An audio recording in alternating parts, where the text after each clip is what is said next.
I only needed one figure to know I had been betrayed, and I found it staring back at me from the granite of my parents' brand new kitchen island. They called it a family gift, but when I cracked the old bank email, I realized they had not just stolen my tuition, they had turned my entire future into backsplash tile. I did not scream. I simply drafted an invoice and sent it exactly when it would hurt the most.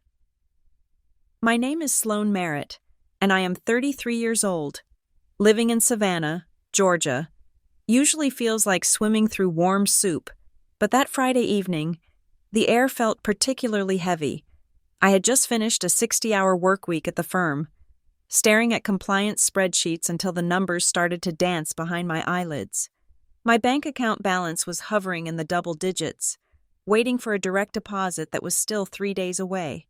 I drove my 10-year-old sedan down the familiar streets of the historic district, the suspension groaning over every cobblestone, heading toward my parents' house. I had been avoiding them, not out of malice, but out of necessity. Every time I visited, the conversation inevitably drifted toward why I was still renting a small apartment, or why I had not made partner yet, or why I looked so tired. They never seemed to grasp that the reason I looked tired was that I was paying nearly $1,200 a month just to service the interest on my student loans. But tonight was a makeup dinner. I had missed my mother's birthday 2 weeks prior because I had picked up an overtime shift, and the guilt trips had been arriving via text message with increasing frequency. I pulled into the driveway. The house looked the same as always, a charming 2-story colonial that projected an image of stable, upper-middle-class comfort. The lawn was manicured to within an inch of its life. I took a deep breath, fixed a smile on my face, and unlocked the front door. I expected the smell of pot roast. I expected the dim yellow lighting of the hallway that hadn't changed since 1999. What I did not expect was to be blinded. I stepped through the foyer and stopped dead. The wall that used to separate the dining room from the kitchen was gone. In its place was an open-concept expanse that looked like it had been ripped straight from the pages of an architectural digest. The old linoleum floors were replaced with wide plank white oak. The laminate countertops that I had done my homework on for 18 years had vanished, replaced by a massive, gleaming island made of white marble with gray veining that cascaded down the sides in a waterfall edge. Above it hung 3 blown-glass pendant lights that probably cost more than my first car. The cabinets were custom, floor-to-ceiling, painted a soft, creamy dove gray with brass hardware that caught the light. It was breathtaking. It was beautiful. And it smelled expensive. "Sloan, you made it." My mother, Mary Ann, emerged from behind the island, wiping her hands on a linen towel that matched the backsplash. She looked radiant, younger than she had in years. She rushed over to hug me, smelling of expensive perfume and Chardonnay. "Mom," I said, my voice sounding hollow in the new acoustic space. "What is this?" She pulled back, gesturing grandly with her wine glass. "Isn't it marvelous? We decided it was finally time. The old kitchen was just so depressing, wasn't it? We deserved some light. Sloan, your father and I have been living in the dark for too long." I looked around, trying to process the sheer scale of the renovation. I work in risk management. I know the cost of things. I looked at the Viking range with 6 burners. I looked at the Sub-Zero refrigerator hidden behind custom paneling. I did the mental math. This was not a facelift. This was a $70,000 or $80,000 job, easily, maybe more. My father, Ronald, walked in from the patio, holding a bottle of red wine. He looked pleased with himself, wearing that specific expression of a man who believes he is the king of his castle. "Hi, pumpkin," he said, pouring me a glass without asking if I wanted one. "What do you think? Pretty sharp, right?" "Dad," I said, taking the glass because I suddenly felt like I needed a drink. "This is incredible. But how? You guys were talking about cutting back on the cable bill last Christmas." Ronald waved a hand dismissively. "Oh, good financial planning. We moved some things around, managed to arrange some funds." "Arrange some funds?" I asked. The phrase felt slippery. My parents were not destitute, but they were not wealthy. They were public sector employees, retired and semi-retired. They lived on pensions and Social Security. They had always pleaded poverty whenever I brought up the idea of grad school assistance, which was why I had taken out the loans in the first place. "It is important to enjoy the fruits of your labor while you can still chew them," Ronald joked, taking a sip of his wine. Then he said something that made the fine hairs on the back of my neck stand up. "Money sitting idle is a waste. Sloan, you have to put it to work where you can see it." I stared at him. Money sitting idle. Before I could press him, the back door slid open and my younger brother, Tate, walked in.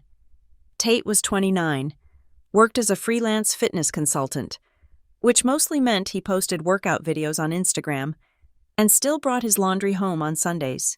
He was the golden boy, the one who could do no wrong because he was charming and smiled with his whole face.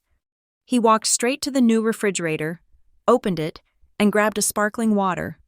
"Hey, sis, trying to calculate the ROI of the backsplash?" "It is a lot of money, Tate," I said, my voice tighter than I intended. "Don't start," Tate said, hopping up to sit on the edge of the marble island, his heels kicking against the cabinetry. "Don't be dramatic. It is just a kitchen. Let them enjoy it. You are always such a buzzkill about money." "I am a buzzkill because I live in the real world," I said, "where things cost money. We are all in the real world." "Sloan," my mother said, her tone sharpening slightly. She set a platter of hors d'oeuvres on the counter. "Just be happy for us, please, for one night." I swallowed the lump in my throat. I looked at the three of them. My mother, arranging artisanal cheese on a slate board. My father, admiring the way the light hit his wine glass. My brother, lounging on a surface that cost more than my annual rent. They looked like a picture-perfect family in a magazine advertisement, and I felt like the smudge on the lens. I forced myself to smile. I ate the cheese. I complimented the soft, close drawers. I listened to my mother talk for 40 minutes about the difficulty of sourcing the brass handles. I played my part. But my mind was racing. Money sitting idle. My father was a conservative man. He did not play the stock market. He did not gamble. He kept his money in savings accounts and certificates of deposit. He believed in safe, boring growth. For him to suddenly drop nearly $100,000 on a renovation meant he had found a pile of cash he felt comfortable liquidating. We finished dinner, and I declined dessert, claiming a headache. It wasn't a lie. The throbbing behind my temples was rhythmic and sharp. "You work too hard," my mother sighed, walking me to the door. "You need to learn to relax. Sloan, have faith that things will work out." "Yeah," I said. "I will try that." I drove back to my apartment in silence. The city lights of Savannah blurred past. When I got inside, I didn't turn on the lights. I sat on the edge of my bed and pulled out my phone. I opened my banking app.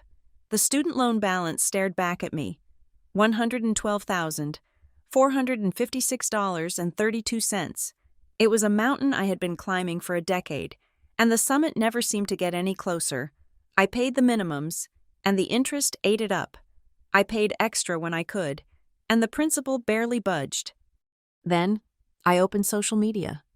My mother had posted an album 10 minutes ago. First photo, the kitchen, wide angle, filters ramping up the brightness. Second photo, her and Dad clinking glasses over the island. Third photo, Tate leaning coolly against the counter. The caption read, "New beginnings in our dream home. So incredibly grateful for this upgrade. God is good. Blessed dream kitchen family, first." I stared at the hashtag, family first. Something cold settled in my stomach. It wasn't jealousy. I didn't want a marble island. I wanted freedom. I wanted to not wake up at 3 a.m. sweating about interest rates. I remembered a conversation from when I was 17. I was sitting at the old kitchen table, the laminate one, with my grandmother. She was holding my hand. She had told me, very clearly, "We put something away for you, Sloan, for school, so you won't have to struggle like we did." When I applied to college, I asked my parents about it. Dad had looked solemn, The market took a hit. Sloan, he had said, the accounts took a beating. There is not much there. We have to save it for emergencies. You can get loans. Everyone gets loans. We will help you pay them off later. Later never came. The help never came. And I had believed them. I believed the money was gone or negligible. But tonight, my father had said, money sitting idle is a waste. You do not say that about a pension.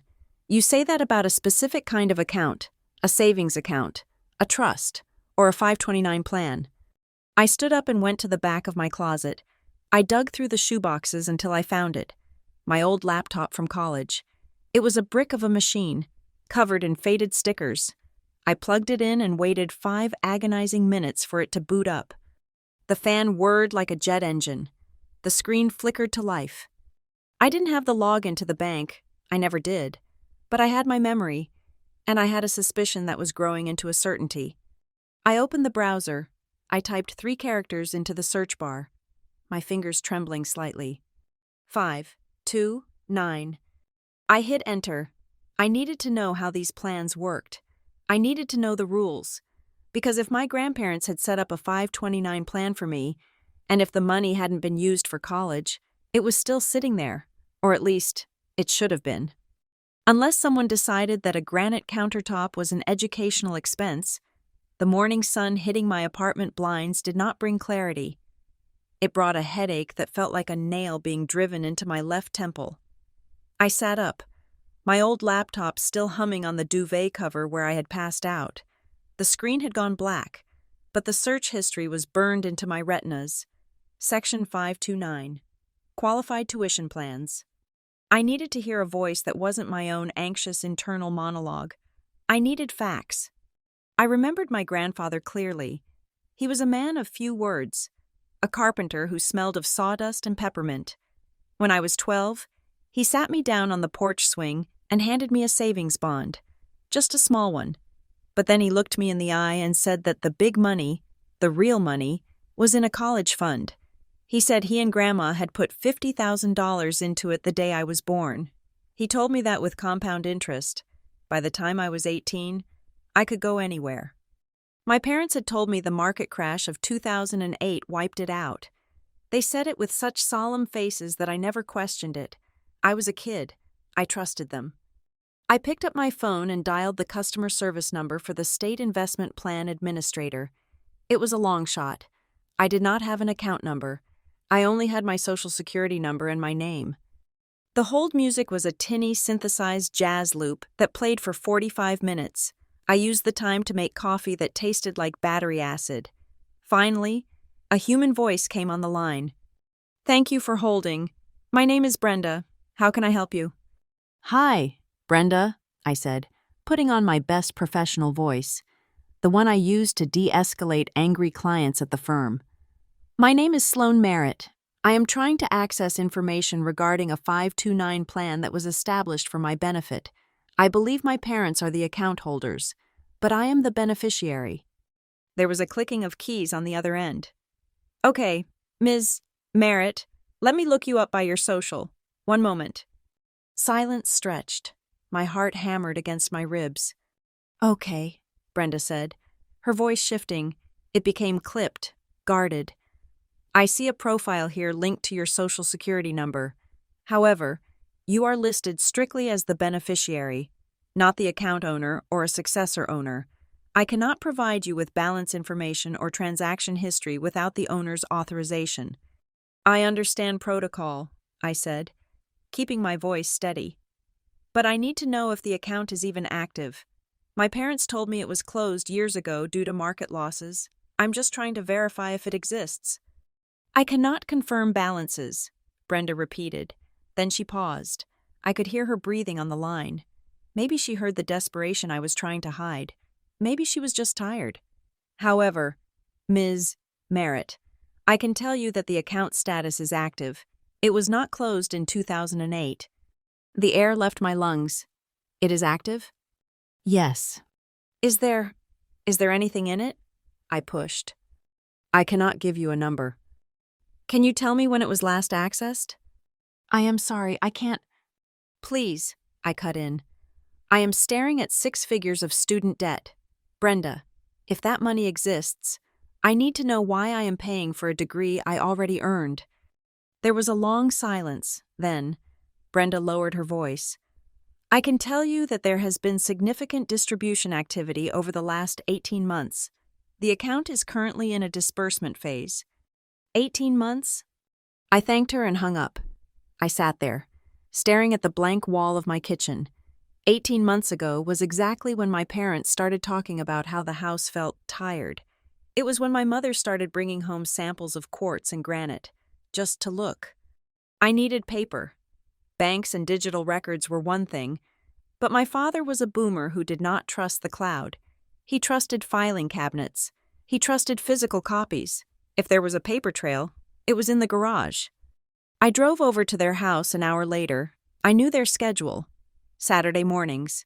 My mother went to Pilates, and my father played 9 holes of golf at the municipal course. Tate would be asleep until noon. I let myself in with my key. The house was quiet.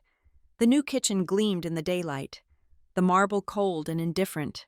I walked past it, refusing to look at the expensive pendant lights, and went straight to the door connecting the laundry room to the garage. The garage was my father's domain, a chaotic kingdom of half-finished projects, rusty tools, and banker's boxes stacked against the far wall. The air smelled of gasoline and mildew. I scanned the labels written in my father's jagged all-caps handwriting. Christmas decor, taxes, 2018, house records.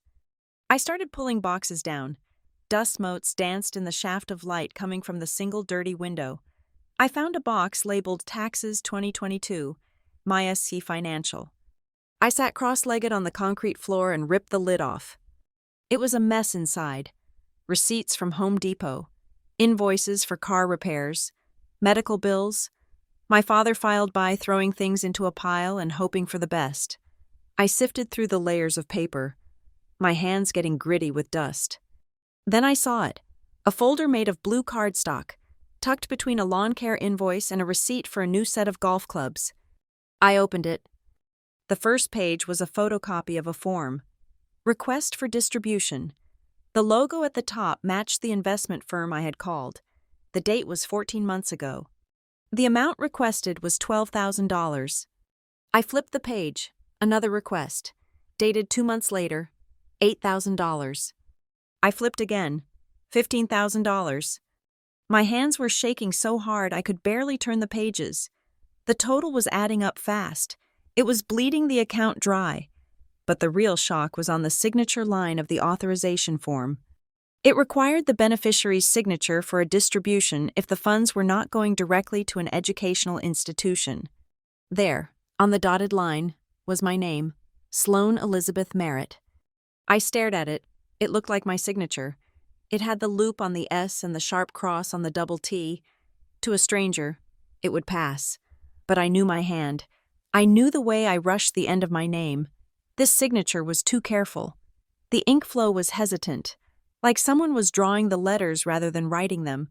The rhythm was wrong. It was a tracing. Someone had taken an old birthday card or a high school permission slip, put it over a light box, and forged my consent. I felt bile rise in my throat. This wasn't just stealing. This was a felony. I kept digging. I needed to know how they pulled this off without me getting a single notification.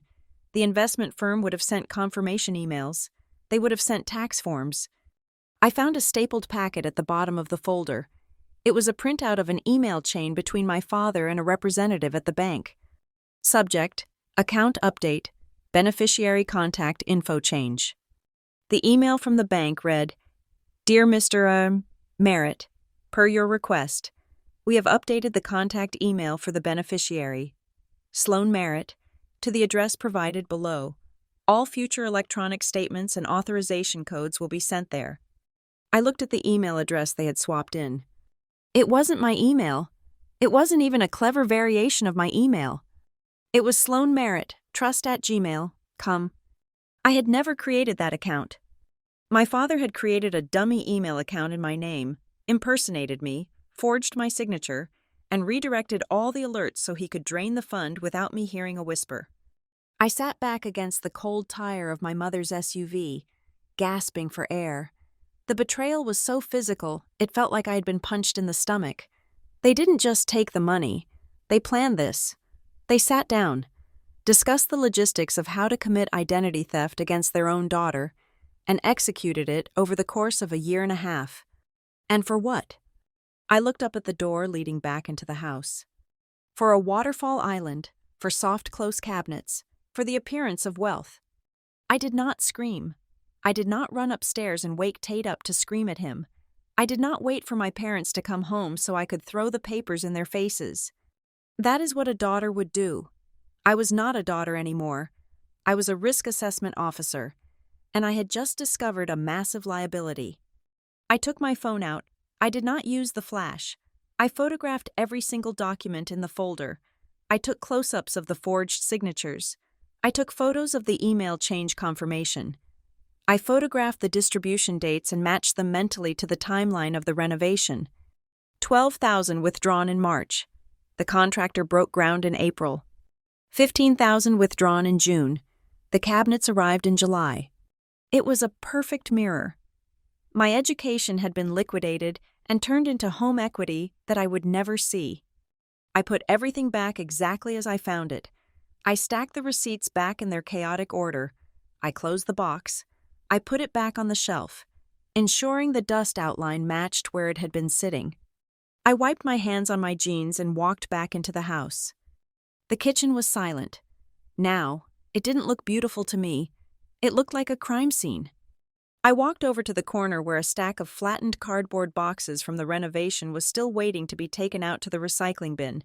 They were high-end packaging. I zoomed in with my camera. I took a picture of the contractor's logo stamped on the side of a box for the range hood. Savannah Stone and Cabinetry, Custom Interiors. I took a photo of the invoice attached to the side of the box. It was billed to Ronald and Marianne Merritt. I had the funding source. I had the fraudulent authorization. I had the expenditure. I walked out the front door, locked it behind me, and got into my car. My hands were steady now. The shaking had stopped. I drove home in silence, but my mind was loud. I was building a file. I was mentally drafting columns in a spreadsheet. Date, action, amount, fraudulent act. I was not going to cry about this. Tears were for people who had hope that their parents loved them more than they loved granite. I had the numbers now, and numbers did not lie. I went back to my apartment, opened my laptop, and created a new folder on my desktop.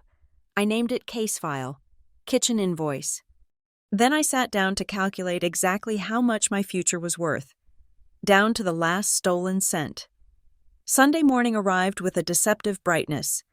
The Georgia sun poured through the new floor-to-ceiling windows of my parents' kitchen, illuminating the dust motes dancing in the air and making the white marble island gleam like a freshly polished tooth. It was the kind of morning that belonged in a catalog, the kind that promised pancakes, orange juice, and family harmony. I had returned to the house after a sleepless night at my apartment, driven by a morbid need to verify the reality of the people I called my family. I needed to look them in the eye. I needed to give them one chance, just one microscopic chance, to tell me the truth before I burned the bridge. My mother, Marianne, was at the stove, flipping pancakes on a griddle that looked complicated enough to launch a shuttle.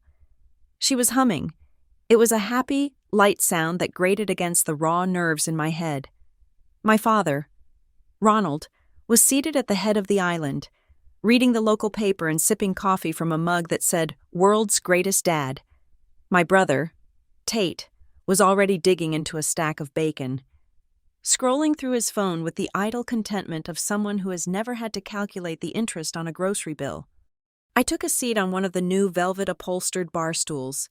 It felt soft, expensive, and utterly wrong. "Coffee? Sloan?" my mother asked, not turning around. "The new machine makes a cappuccino in 30 seconds. It is a game changer." "Just black," I said. My voice sounded steady, which was a miracle considering my heart was hammering a frantic rhythm against my ribs. I watched her pour the coffee. I watched the steam rise. I looked around the room, really looked at it. I calculated the cost of the crown molding, I estimated the price of the brass faucet. I added it up in my head, overlaying the figures with the withdrawal slips I had photographed in the garage. "It really is beautiful," I said. The words tasted like ash. "The transformation is incredible." "It changes the whole energy of the house," my mother said, placing the mug in front of me. She leaned against the counter, beaming. "I finally feel like I can breathe in here. The old kitchen was just so heavy." "It must have cost a fortune," I said. I did not make it a question. I made it a statement. My mother's smile faltered for a fraction of a second before she recovered it. She waved her hand dismissively, a gesture practiced over decades of sweeping uncomfortable truths under the rug. "Oh, quality costs money, but it is an investment. It adds value to the property." "Right," I said. I took a sip of coffee. It was excellent. It tasted like betrayal. "But specifically, Mom, how did we pay for it? I know Dad was worried about his retirement accounts last year. Did you guys take out a home equity line? Interest rates are brutal right now." The air in the kitchen shifted. It was subtle, like a drop in barometric pressure before a storm. Tate looked up from his phone. My father lowered his newspaper slowly. "Why the interrogation?" "Sloan?" my mother asked. Her voice lost its musical lilt and took on a defensive edge. "We managed. We had some savings put aside. You do not need to worry about our finances. You do not even live here." "I am not interrogating," I said, keeping my tone mild. "I am just impressed. $80,000 is a lot of liquid cash to have lying around." "It was not 80,000, my father grunted, though he did not correct the number with any conviction. He folded his paper. "We prioritize. We make sacrifices. That is what adults do." "Sloan." "Sacrifices," I repeated. I looked at the marble. "So, this came from your personal savings? Your retirement?" "We moved some buckets around," my mother said, turning back to the stove aggressively. The spatula clattered against the metal. "Why does it matter to you? Are you worried we are spending your inheritance? Is that it?" "I am worried about transparency," I said. My father sighed, a loud, theatrical exhalation that was meant to signal his immense patience with his difficult daughter. "Sloan, this house raised you. We put a roof over your head for 18 years. We fed you, clothed you, drove you to soccer practice. You have a very transactional view of family. You owe this family more than you realize. When we improve this house, we improve the family legacy." "I owe the family," I said softly. I thought about the monthly auto draft that took 20% of my paycheck. I thought about the ramen noodles I ate for dinner 3 nights a week. I thought debts were paid with money. Dad, not with gratitude for basic parenting. Tate laughed. It was a sharp, barking sound. He wiped grease from his lip. "God, you are exhausted. Sloan, always counting pennies. If you had just studied harder in high school, maybe you would have gotten a full-ride scholarship. Then you wouldn't be so bitter about money all the time. You would be free and clear like me." The room went dead silent. I looked at my brother. He was 29 years old. He drove a leased truck my father paid the insurance on. He had studied communications at a state school where he spent 5 years rushing a fraternity, and he graduated with 0 debt because, allegedly, my parents had helped him out with what they claimed were the last scraps of their savings. "If I had studied harder," I repeated. I had graduated valedictorian. I had worked 2 jobs during undergrad. I had taken night classes for my certification while working full-time. "Yeah," Tate said, shrugging. "I mean, look at me. I made it work. You just stress yourself out. It is a mindset thing, sis." I felt a cold clarity wash over me. It was not anger. Anger is hot and messy. This was ice. This was the feeling of a surgeon realizing the limb is gangrenous and must be amputated. I set my coffee mug down on the marble. The clink was the only sound in the room. "Okay," I said. I looked from Tate to my mother, and finally to my father. "Since we are talking about mindsets and funding, I have one question." My father narrowed his eyes. "Sloan, drop it." "The college fund," I said. The 529 plan Grandma and Grandpa set up for me. Does it still exist? My mother froze. She was holding the plate of pancakes midair, and for a second, I thought she might drop it. She slowly lowered it to the counter. She did not look at me. She looked at a spot on the wall just above my left shoulder. "Sloan," she said, her voice tight, "you are being ridiculous." "It is a yes or no question," I said. "Is the account active?" My father slammed his hand down on the island. It wasn't a violent strike, but it was enough to make the silverware jump. "Enough. You are obsessed. You come into our home, eat our food, and interrogate us about money that you think you are entitled to? You are 33 years old. Stand on your own 2 feet." "I am standing on my own feet," I said, my voice rising just an octave. "I am standing on feet that are drowning in debt because you told me there was no money. But there was, wasn't there?" My mother spun around. Her face was flushed pink. "It is family money, Sloan. It belongs to the family." "It was in my name," I said. "It was for my education." "And who are you?" my father interjected, pointing a finger at me. "You are part of this family. When the family needs something, we use the resources available. That fund, it was just sitting there, doing nothing, while this house was falling apart around us, while your mother was depressed cooking in that dark dungeon of a kitchen." "So you took it," I said. "We borrowed it," my father corrected, though his eyes shifted away from mine. He picked up his coffee cup, but his hand was not entirely steady. "That fund is for the family to use when needed.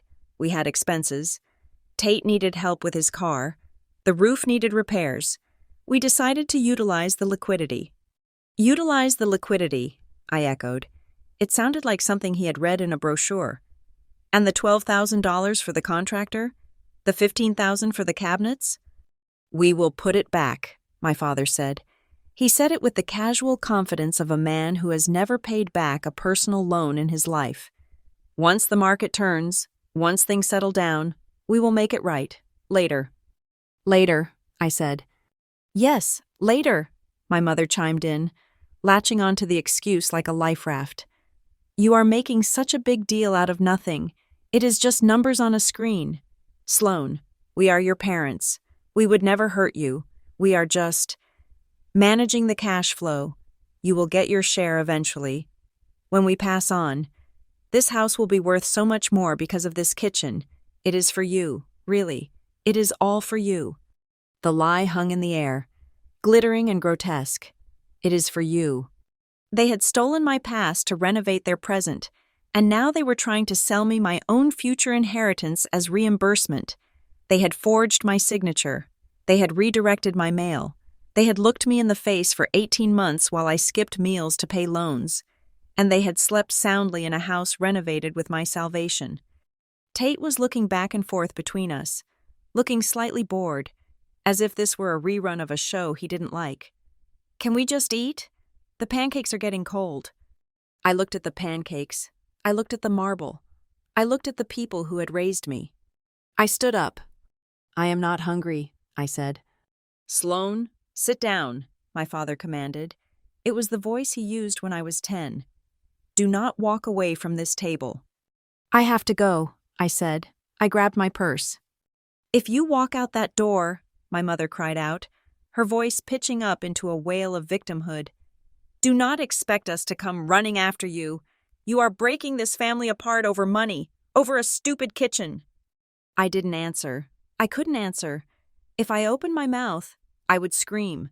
And if I screamed, I would lose the advantage. I needed to be cold. I needed to be a risk assessor. I needed to be a lawyer. I could not be a daughter. I walked out of the kitchen. I walked through the foyer. I opened the front door and stepped out into the humidity of the Georgia morning. My hands were shaking so badly I dropped my keys twice before I could unlock my car door.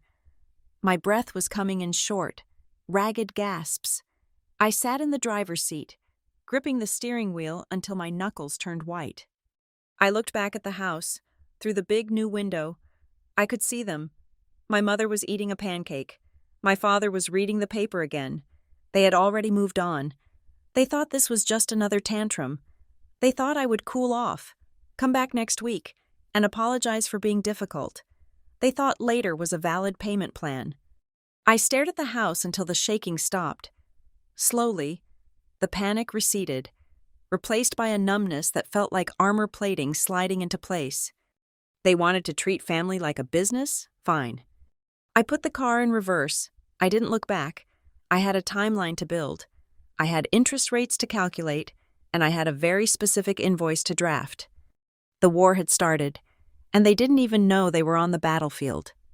Monday morning at Hawthorne Ridge compliance usually started with a team huddle about regulatory updates or new anti-money laundering protocols. I sat in my cubicle, surrounded by dual monitors and the low hum of the server room, and for the first time in 5 years, I did not care about the corporate risk profile of our mid-cap clients. I had a new client, myself. I had spent the last 48 hours vibrating with a rage so potent it felt like caffeine overdose. But as I logged into my secure terminal, that heat cooled into something hard and useful. In my line of work, emotion is a liability. Documentation is the only currency that matters. I needed to stop thinking like a betrayed daughter and start thinking like a forensic auditor. The first step was the signature. I had the photo of the forged distribution request form on my phone. To the naked eye, it was just a scrawl of ink, but digital files carry ghosts. I transferred the image to a secure drive and messaged Marcus, a guy in our IT security department who owed me a favor after I saved him from a compliance violation last quarter. Need a metadata scrub on this image file. I wrote, tell me where and when it was created. Marcus replied in 10 minutes. Easy. This wasn't scanned on a home printer. The DPI is too high and the color profile matches a commercial Xerox workstation. Metadata tags the device location to a franchise called the UPS store on Abercorn Street. Timestamp is February 3rd, 2023, at 10:14 in the morning.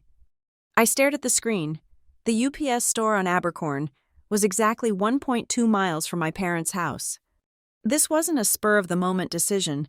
My father didn't just panic and sign my name on a form at the kitchen table. He had taken the document, driven to a print shop, likely paid for a notary or a high-quality scan to make it look official, and executed the forgery in public. It was premeditated. It was administrative. I printed Marcus's email and slid it into a fresh manila folder. Exhibit A. Next, I needed the link between the theft and the kitchen. Knowing they took the money was one thing. Proving they spent it on quartz and cabinetry was another. I needed to bridge the gap between the 529 account and the contractor. I pulled up the photo I had taken of the cardboard box in the garage. Savannah Stone and Cabinetry. I found their number online. I took a deep breath, pitched my voice up an octave, and dialed. Savannah Stone, this is Becky. Hi, Becky, I said, putting on my best, confused but cheerful homeowner act. This is Sloan Merritt, my parents, Ronald and Marianne. Just had their kitchen done by you guys. It looks absolutely stunning. Oh, yes, the Merritt job. That waterfall island turned out gorgeous. It really did. Listen, I am trying to help my mom organize her warranty files. She is terrible with paper, and we cannot seem to find the final contract with the sealant specifications for the stone. You know how delicate marble can be with red wine stains. Oh, absolutely, Becky said, sympathetic. You have to seal that every 6 months. Let me pull up the file. I heard typing. My heart was thumping a slow, heavy rhythm against my ribs. If she refused, I would have to subpoena them, and that would alert my parents. Okay, I have it here, Becky said. Do you want me to email the PDF to the address on file? The one for Ronald? Actually, I said, thinking fast. Could you send it to my work email? I am printing everything out for them to put in a binder. It is easier that way. Sure, what is the address? I gave her my email. 2 minutes later, a notification pinged on my screen. I opened the PDF. It was a standard construction contract, detailing scope of work, materials, and labor costs. The total was staggering, $84,350. I scrolled down to the payment schedule, and there it was. Under the section titled Payment Method and Notes, there was a handwritten note from the project manager, likely transcribed during the initial consultation. Client providing deposit via college account disbursement check. Second installment pending fund transfer clearance. I froze. They had actually told the contractor. They had walked into a business establishment and explicitly stated that the funding source for their luxury renovation was a college account. It was so brazen, so devoid of shame, that I almost admired the audacity. They didn't even try to hide the source from the vendor. They only hid it from me. I saved the PDF. I printed it. Exhibit B. Now came the hardest part. The financials. I needed to reconstruct the crime scene. At Hawthorne Ridge Compliance, we use a principle called chain of custody. You never just look at a number. You look at where it came from, where it went, and who touched it along the way. I opened a spreadsheet and began to build a timeline. I cross-referenced the dates from the distribution requests I had found in the garage with the payment dates listed on the contractor's invoice. March 15th, withdrawal of $12,000 from the education fund. March 18th, deposit of $12,000 paid to Savannah Stone and Cabinetry. June 2nd, withdrawal of $15,000. June 4th, second installment paid. It was a perfect match, a straight line, but as I dug deeper into the history I had photographed, I noticed a pattern that made my professional instincts flare. The withdrawals were never for huge. Round numbers like $50,000, they were jagged, $9,000, $7,500, $9,800. In the anti-money laundering world, we call this structuring or smurfing. It is the act of breaking up a large financial transaction into smaller ones to avoid scrutiny or regulatory flags. While a 529 plan withdrawal doesn't trigger the same automatic federal reports as a cash deposit over $10,000, the logic my parents used was identical. They were keeping the amounts low enough that if I, or anyone else, happened to glance at a statement, it wouldn't look like a total liquidation. It would look like maintenance. They were managing the theft like a business operation. Then, I found the anomaly. On August 12th of last year, there was a withdrawal for $5,000. I checked the contractor's invoice. There was no payment due in August. The kitchen was finished in July. The final punch list item was signed off on July 30th. So where did the $5,000 go? I closed my eyes and tried to remember August. It was sweltering. I was working remotely for a week. I remembered going to a family barbecue. I remembered Tate pulling into the driveway. He was honking the horn of a sleek black sports sedan, a pre-owned luxury model. But new to him, he had jumped out, spinning the key fob on his finger, bragging about the deal he got. I put a solid down payment on it. He had told me while flipping burgers. Got a great bonus from that personal training gig. I opened a new tab and navigated to Tate's Instagram profile. I scrolled back through months of gym selfies and protein shake reviews until I hit August. August 12th, the exact same day as the withdrawal. The photo showed Tate leaning against the hood of the black car, wearing sunglasses, looking like he owned the world. The caption, "Hard work pays off. New whip secured.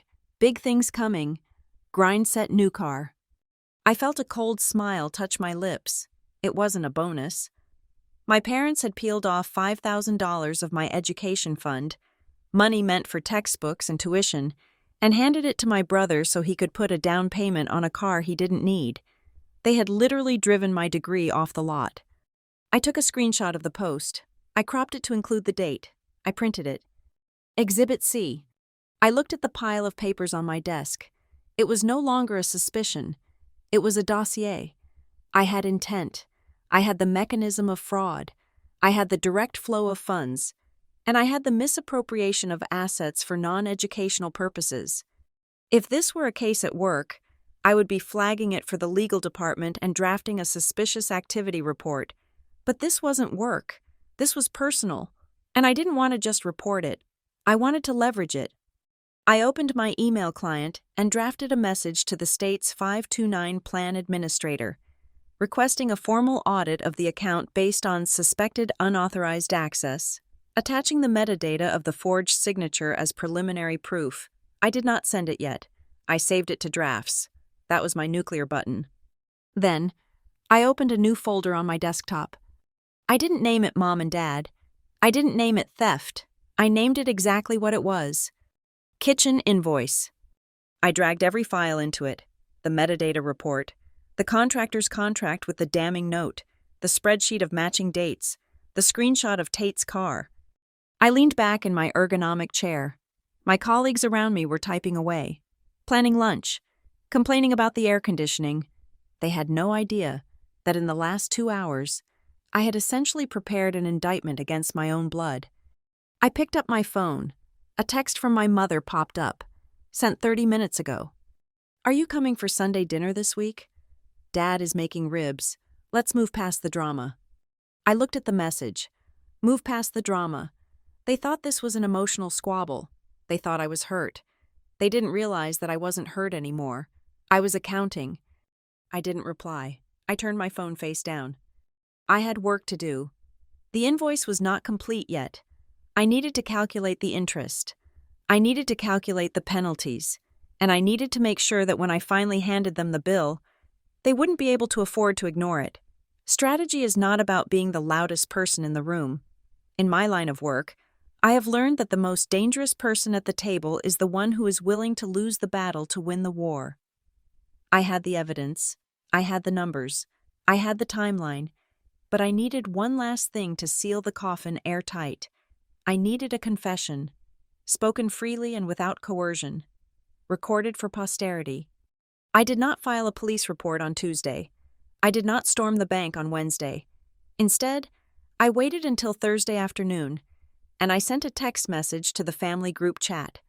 I have been doing a lot of thinking. I think I overreacted on Sunday.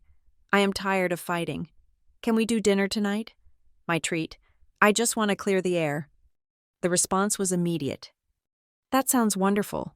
Honey, my mother replied, followed by a string of heart emojis. We forgive you. Let's move forward. We forgive you. The audacity of the phrase almost made me throw my phone across the office, but I forced myself to breathe. They thought they had won. They thought I had looked at the situation, realized I was powerless, and decided to come crawling back for the scraps of their affection. Perfect. I chose a restaurant called The Collins.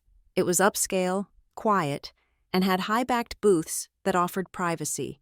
It was neutral ground, but more importantly, the acoustics were excellent. I arrived 15 minutes early.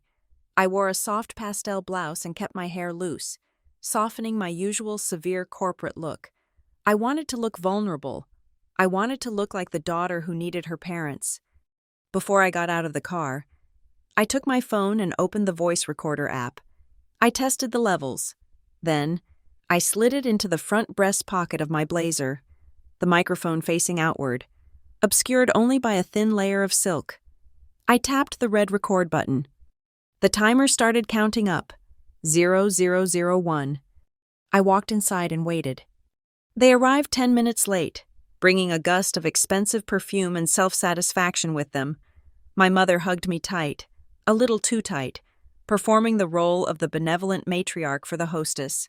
My father patted my shoulder with a heavy hand. Tate gave me a nod that was half smirk, half greeting. I am glad you came around, Sloane, my father said as we settled into the booth.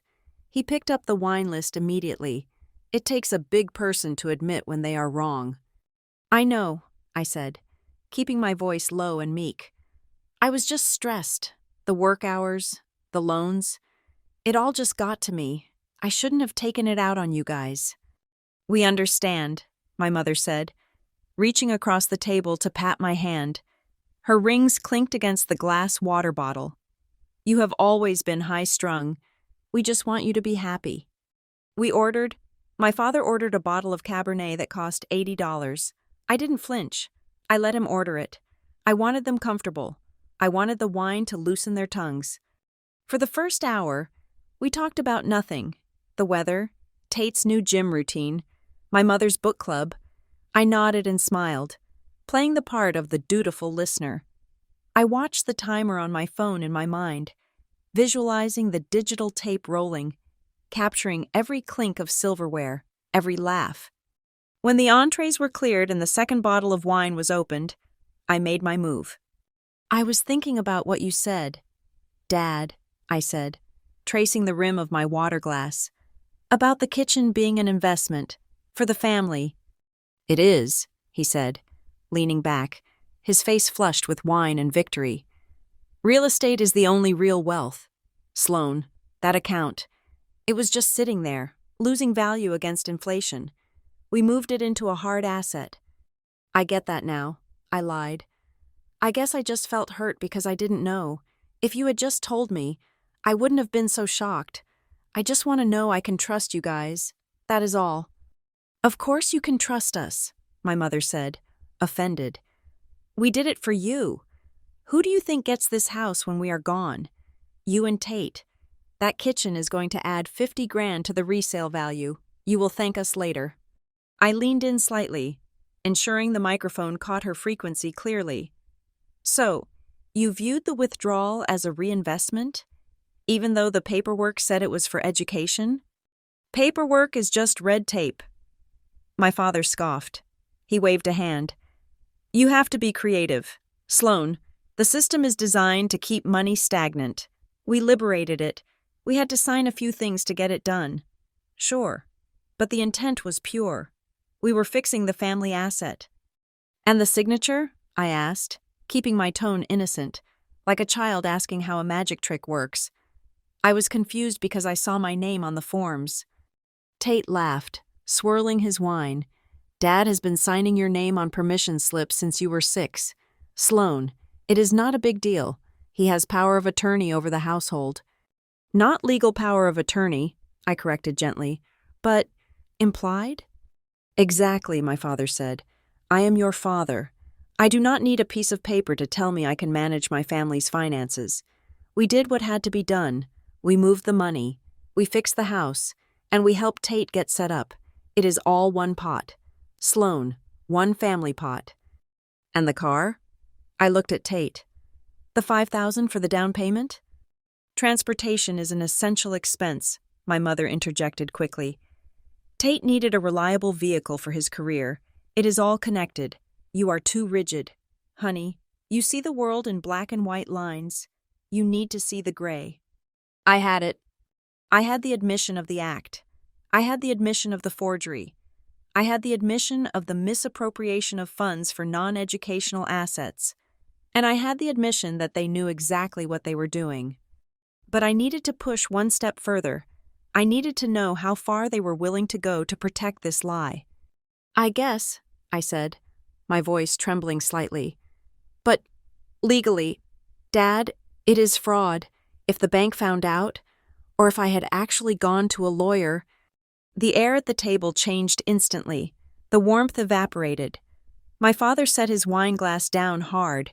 The liquid sloshed over the rim, staining the white tablecloth red. He leaned forward. His eyes were not the eyes of a loving parent. They were the eyes of a man protecting his territory. "Let's get one thing straight," he said, his voice dropping to a gravelly growl. "You are smart, Sloan, but do not be smart with me. If you ever tried to drag this family into court, if you ever tried to sue your own flesh and blood over money—" He paused, letting the threat hang there.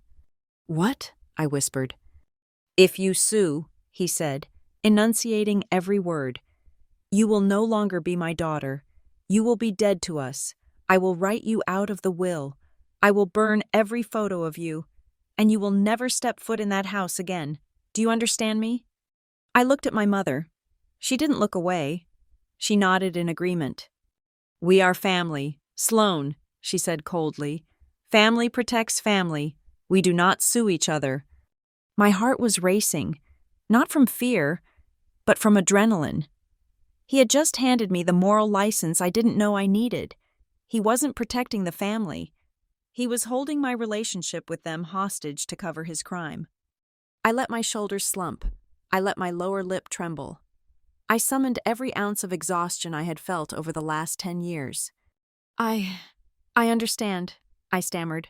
I wiped at my eye. though there were no tears there yet. "I don't want to lose you guys. I'm sorry. I won't bring it up again." My father sat back, satisfied. The tension broke. He smiled. A predator who had just watched the prey roll over and expose its throat. "Good girl," he said. "Now, let's order dessert. The creme brulee here is fantastic."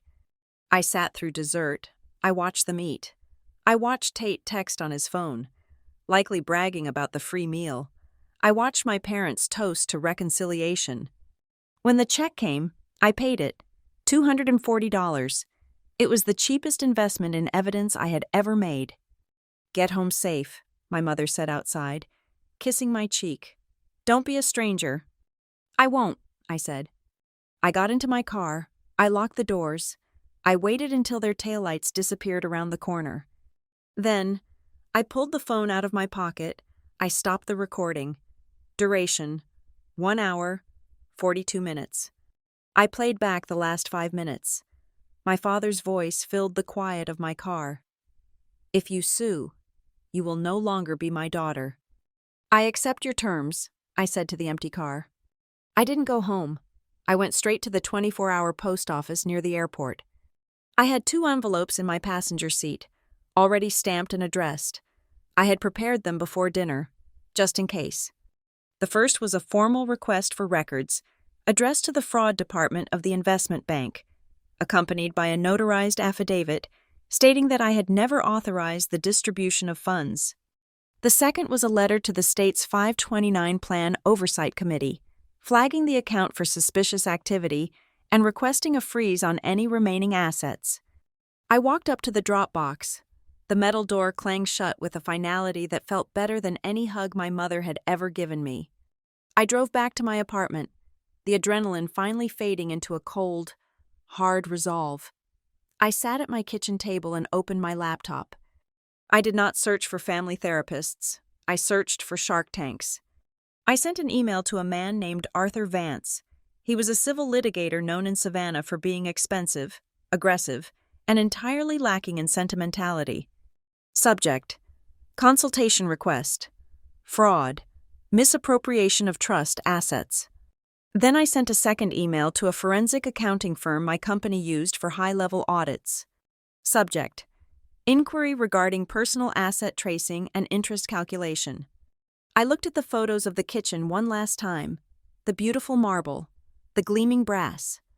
My father thought the threat of disownment was a deterrent. He didn't realize it was a liberation. He had set me free.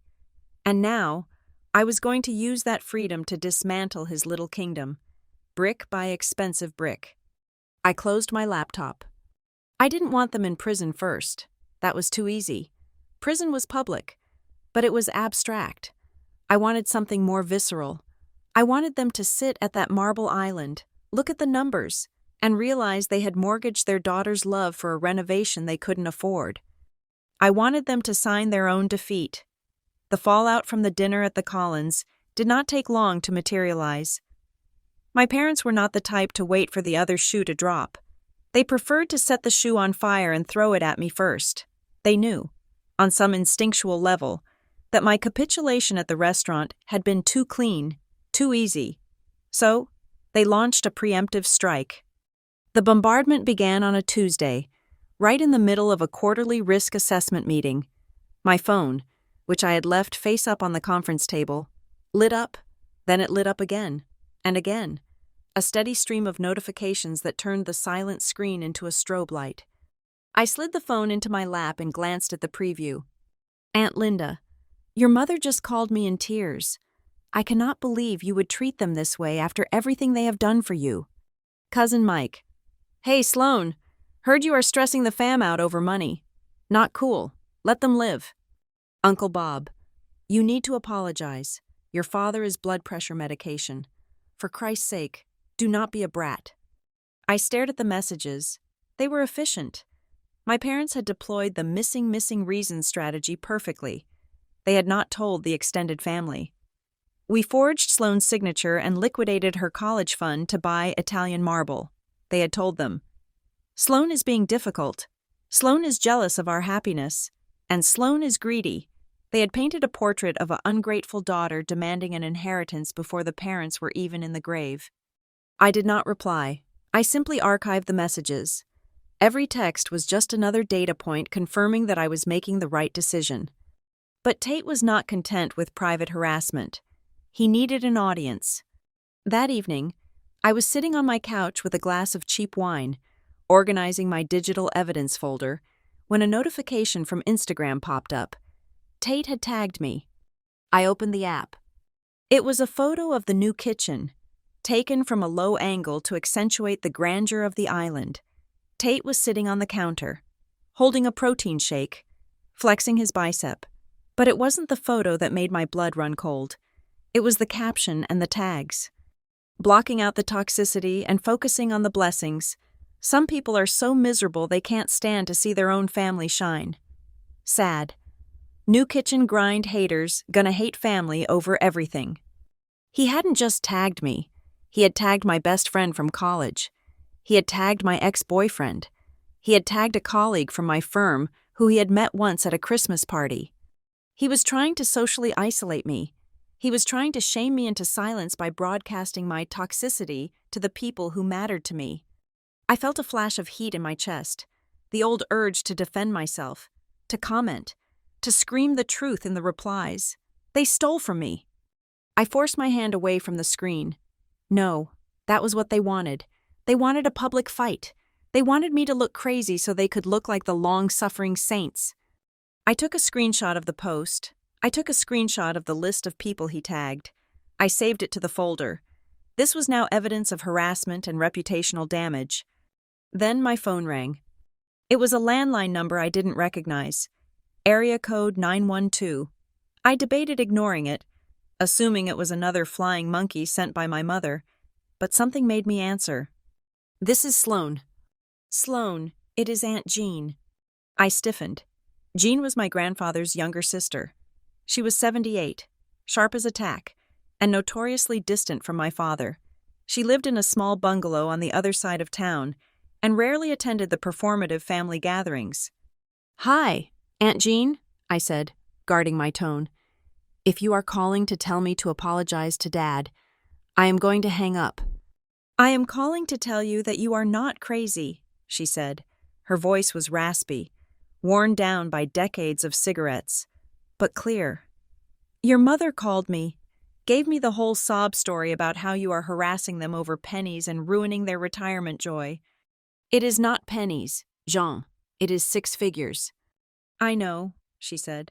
I know exactly how much it was because I was there when your grandfather set it up. I sat up straighter. You were? Let me tell you something your daddy won't, Jean said. When your grandfather opened that 529, Ronald wanted to be the custodian. He made a big fuss about it, but your grandfather said no. He looked Ronald dead in the eye and said, Ronnie, you treat money like water in a sieve. This is for the girl, only the girl. My breath hitched. He said that? He did. He made your grandmother the custodian. But when she passed, the paperwork fell to your father by default. Your grandfather was terrified of this exact thing happening. Sloan, he told me explicitly, if anything happens to me, you make sure Sloan gets that schooling money. I thought it was gone in the crash like they said. But when Marianne bragged to me yesterday about how clever they were with their finances, I put 2 and 2 together. I felt a tear slide down my cheek, hot and fast. It wasn't a tear of sadness. It was a tear of vindication. They knew, I whispered. It wasn't just them being bad with money. They knew it was protected. They knew, Jean confirmed. And they did it anyway. Listen to me. Honey, do not let them bully you. They are scared. That is why they are loud. Your father is a coward who cares more about his country club reputation than his own blood. You do what you have to do. Thank you, Aunt Jean, I said. You have no idea what that means to me. Give 'em hell, she said, and hung up. I put the phone down. The last shred of guilt. The tiny voice that had whispered, maybe you are being too harsh, evaporated. This was not a misunderstanding. This was not a desperate family dipping into a pot to survive. This was a deliberate violation of a dead man's wish and a living daughter's future. They wanted to talk about money? Fine, I would give them money. I opened my laptop. I did not open a word processor to write a letter.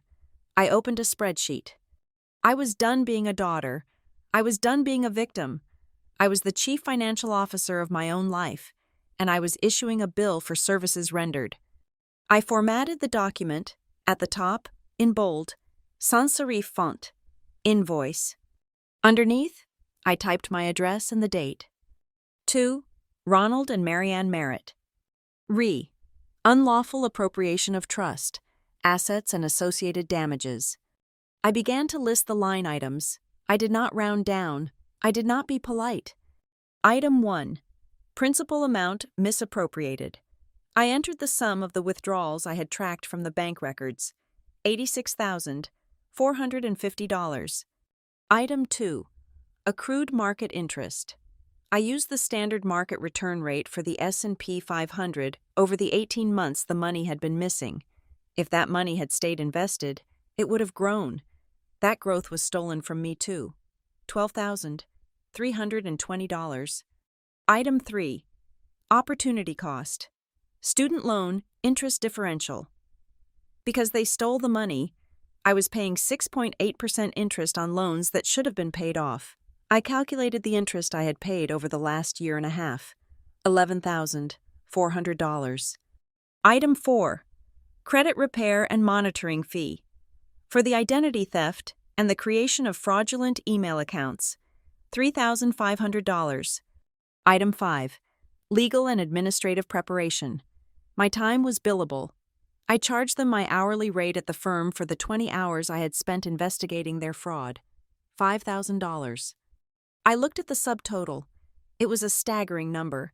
It was the price of a house in some parts of the country. It was the price of my freedom. But I wasn't done. I added a section at the bottom titled Terms and Conditions. Payment is due within 10 days of receipt. Failure to remit payment in full will result in the immediate filing of a civil lawsuit. A formal report to the Federal Trade Commission regarding identity theft, and the submission of all evidence to the state tax authorities regarding unreported income. Note: this invoice serves as a final offer of settlement before legal action commences. I read it over. It was cold. It was sterile. It was perfect. It stripped away all the emotion, all the "but we are family" manipulation, and left only the raw, ugly math of what they had done. I printed it. I didn't use standard printer paper.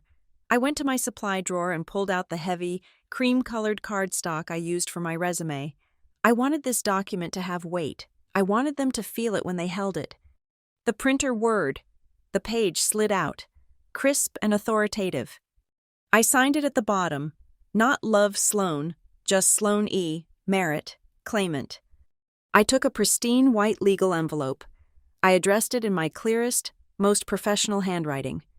Mr. and Mrs. Ronald Merritt. I placed the invoice inside. I sealed it. I pressed the stamp into the corner with my thumb. I stood up and walked to the mirror in my hallway. I looked at myself. I looked tired.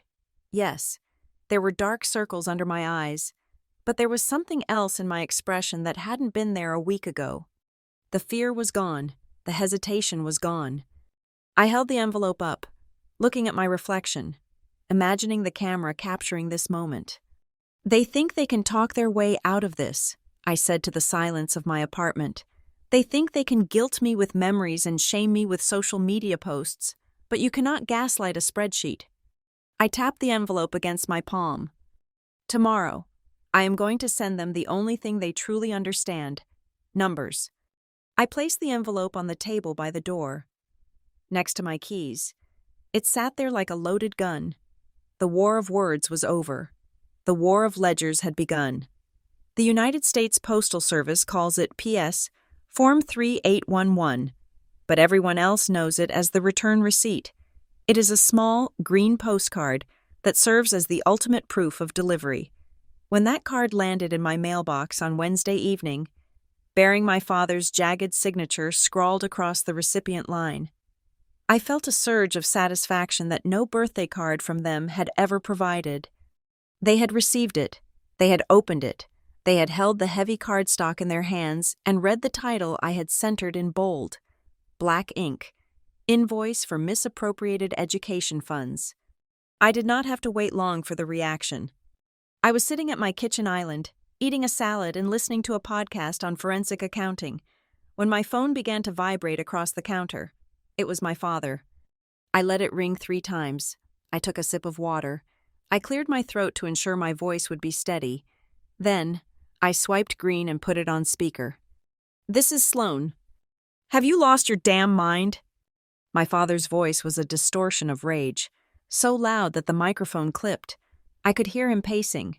His heavy footsteps thudding against the floor I now knew cost $12 a square foot. "I assume you received the mail," I said, spearing a cherry tomato. "I verified the delivery time at 4:12 in the afternoon." "An invoice?" he screamed. "You sent an invoice to your parents? To the people who gave you life? Who do you think you are? Some kind of debt collector?" "I am the creditor," I corrected him calmly, "and you are the debtor. That is how the math works. Dad, you took assets that belong to me. I have simply quantified them." "This is insane. You cannot bill us for raising you." "I am not billing you for raising me," I said, my voice dropping an octave, becoming ice. "I am billing you for the $86,000 you stripped from a trust account established by Grandpa. I am billing you for the forgery. I am billing you for the fraud." "It was a family decision," he shouted, though his voice cracked slightly on the word decision. "I was not in the room," I said. "Therefore, it was not a decision. It was a theft. I am just turning our story into paperwork. Dad, just like you did when you turned my college fund into a renovation project." He sputtered, searching for words, searching for the old buttons he used to push to make me crumble.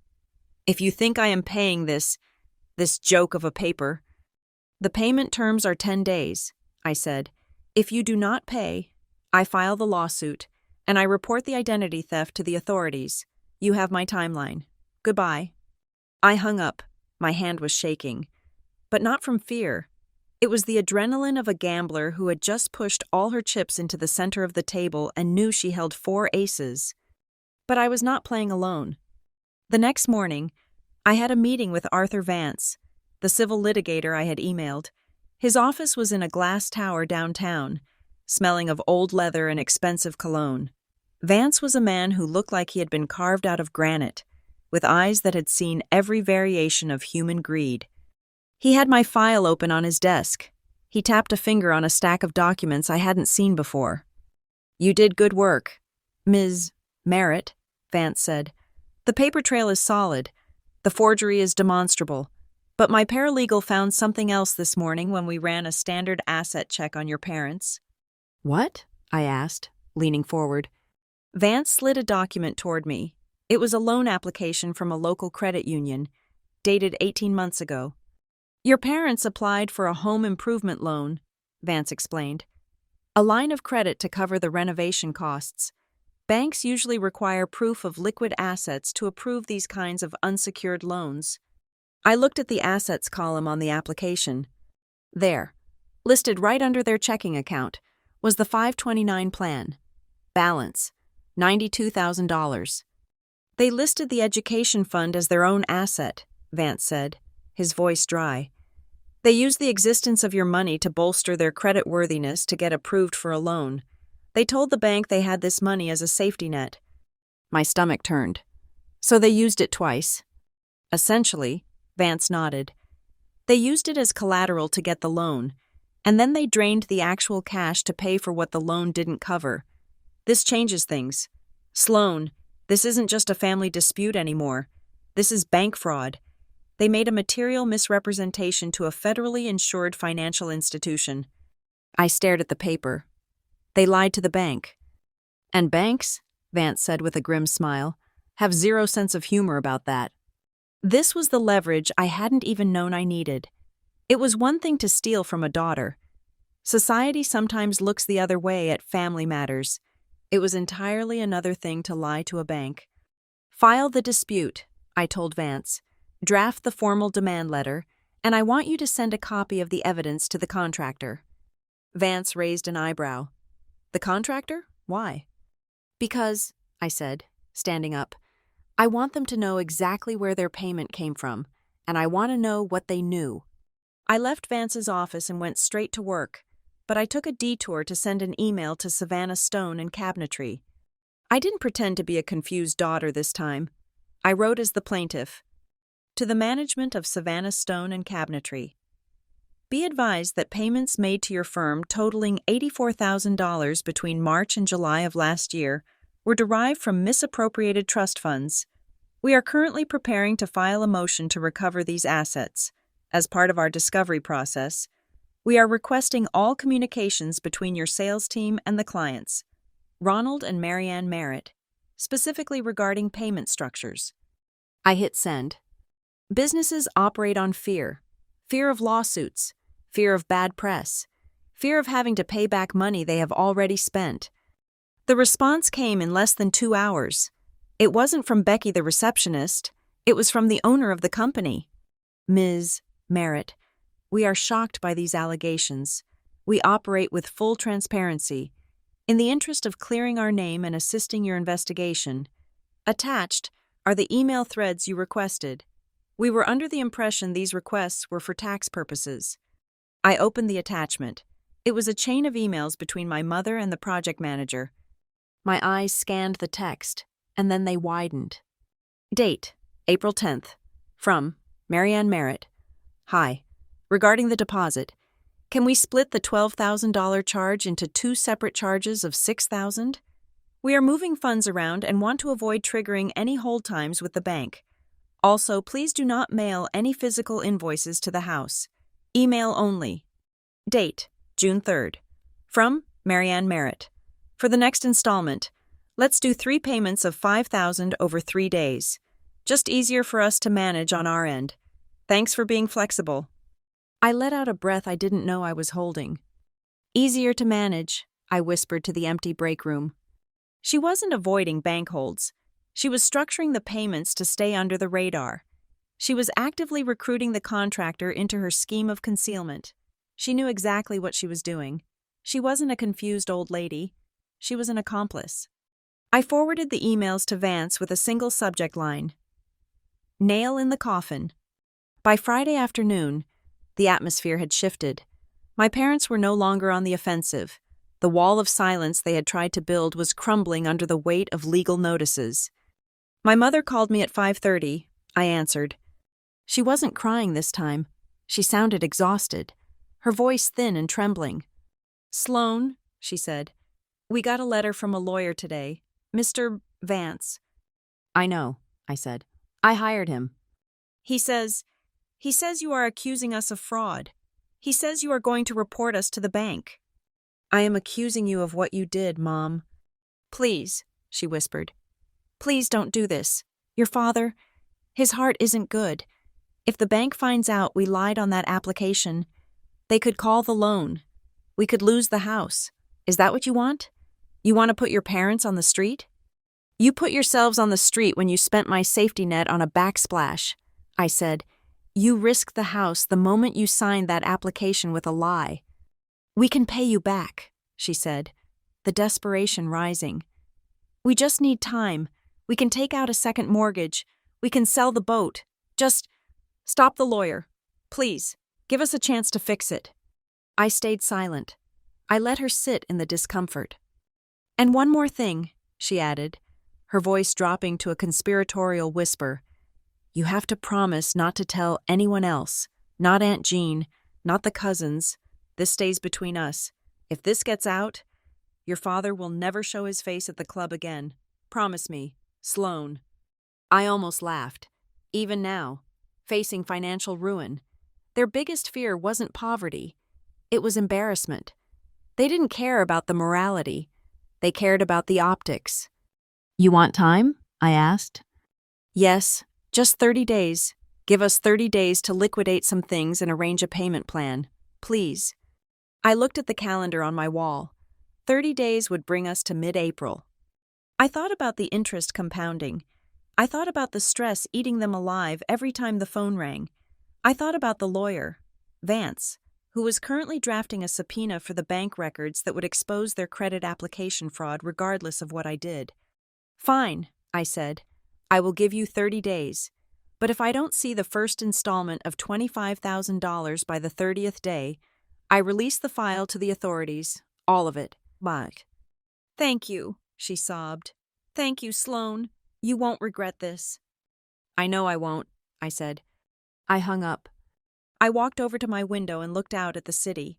They thought they had bought themselves a reprieve. They thought they had manipulated me into a ceasefire. They were wrong. I hadn't given them time to save themselves. I had given them time to panic. I picked up my phone and dialed Vance. Arthur, I said when he answered, pause the filing of the lawsuit for 30 days. Strategy? He asked. Yes, I said. They are going to try to move money around to pay me. They are going to try to liquidate assets, and in their desperation, they are going to make mistakes. They are going to get sloppy. And while they are scrambling, I said, I want you to pull the property tax records for the last 10 years, and I want you to look into the terms of that home improvement loan they took out. What are you looking for? I want to know if there is a clause that triggers an immediate default if the borrower is found to have misrepresented assets. I said, because I don't just want my money back, Arthur. When the 30 days are up, I want to be the one holding the mortgage. I hung up the phone. The kitchen invoice was just the beginning. I wasn't just coming for the appliances anymore. I was coming for the whole house. I chose a coffee shop on the edge of town for the meeting. A place called The Grind that was known for its poor lighting and quiet corners. It was not the kind of place where you celebrated a family reunion. It was the kind of place where you broke up with someone or planned a corporate merger. I arrived 20 minutes early, securing a table in the back, far away from the espresso machine's hiss. I placed my leather portfolio on the table. Inside was the complete dossier.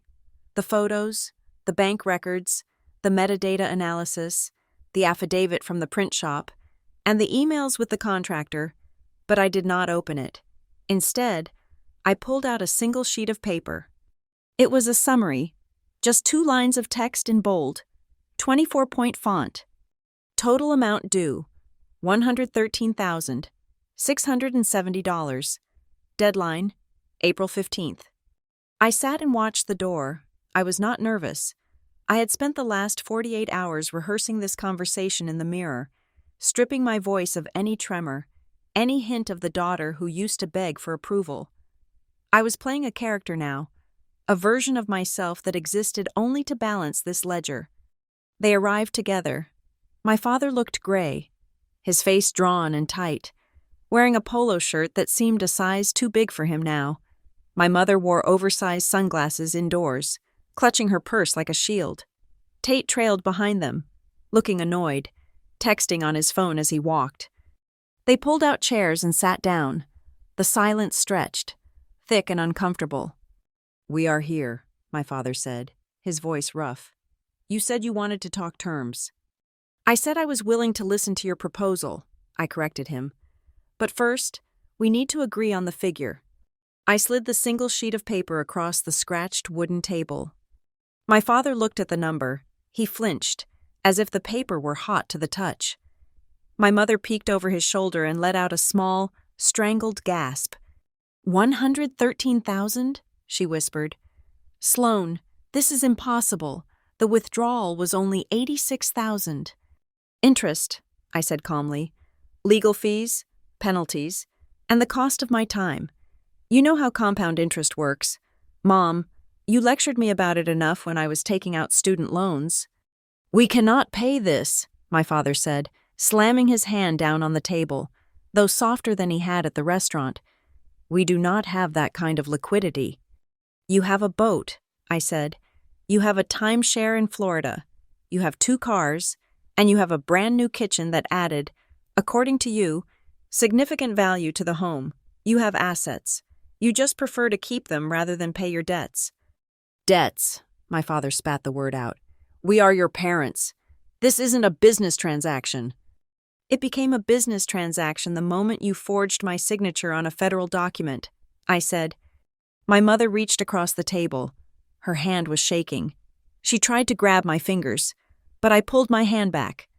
"Sloan, listen to me," she said, her voice trembling with a mix of fear and a strange, twisted sincerity. "Why are you so attached to that money? You have a job. You're doing fine. That college fund. It was just sitting there. But look at the kitchen. Look at what we built." She pulled her sunglasses off. Her eyes were rimmed with red. "That kitchen makes us happy," she said, and the conviction in her voice made my stomach churn.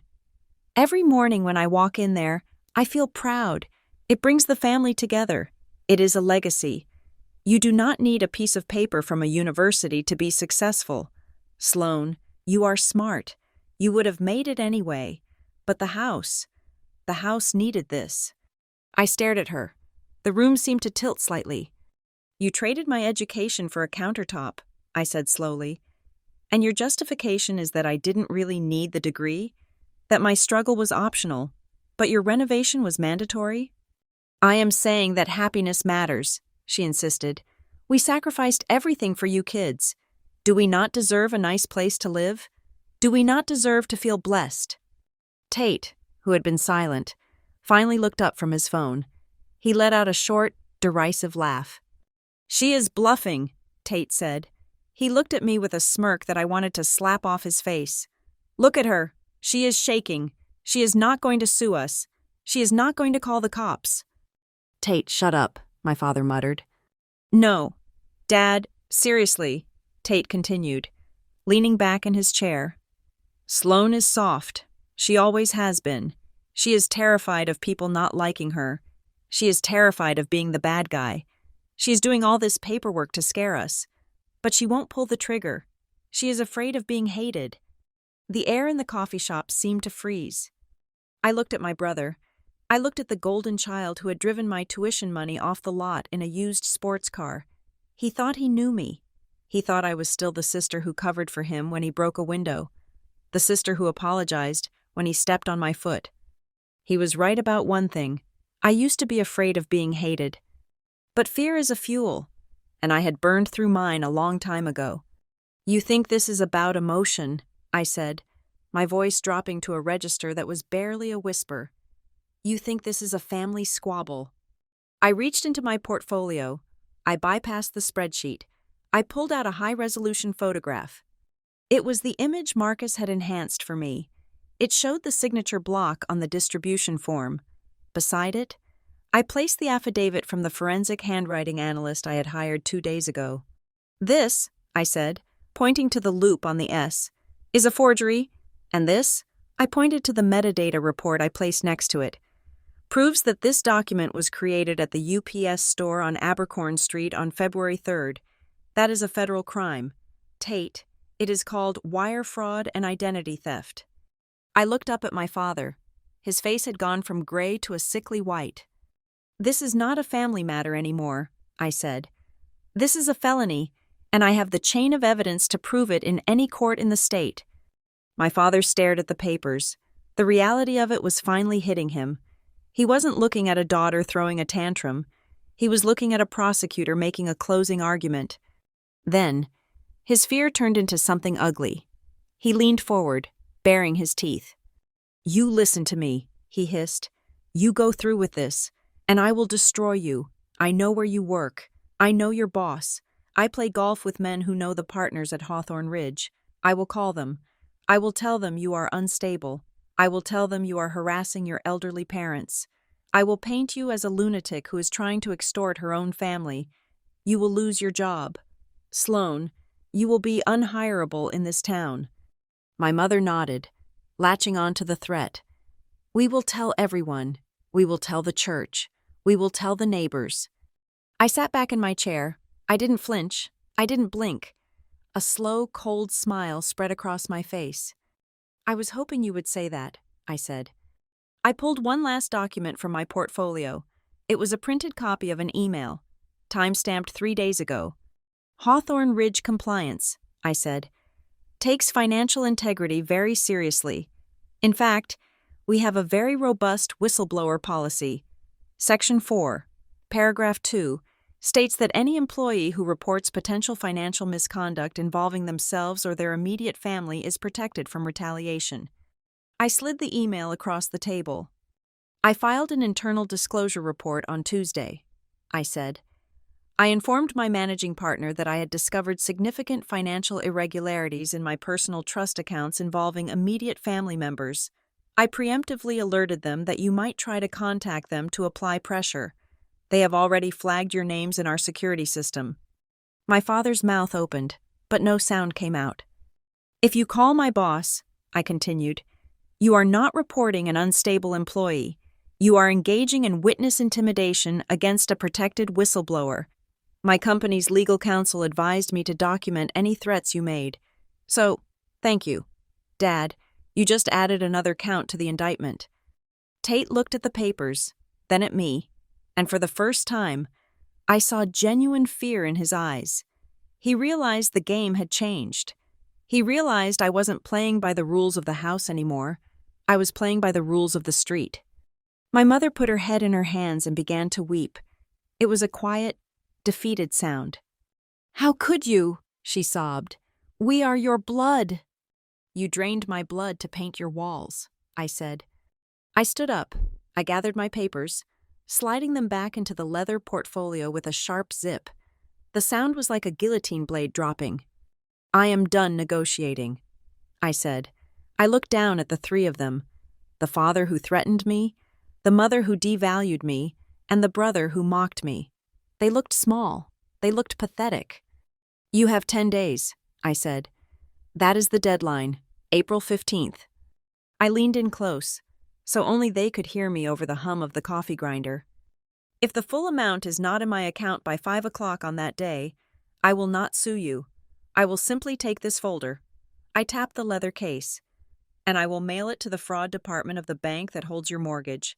I will mail it to the IRS, and I will mail it to the district attorney." My father looked up at me, his eyes pleading.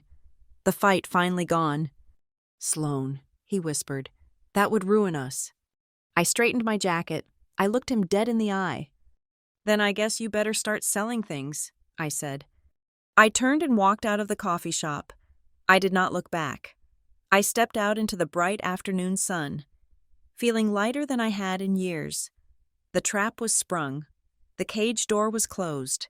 And for the first time in my life, I wasn't the one stuck inside. The countdown did not sound like a ticking clock. It sounded like the deafening silence of a phone that had stopped ringing with threats and started ringing with panic. The 10-day deadline I had issued at the coffee shop was not just a number on a page. It was a pressure chamber. I knew my parents' finances better than they did.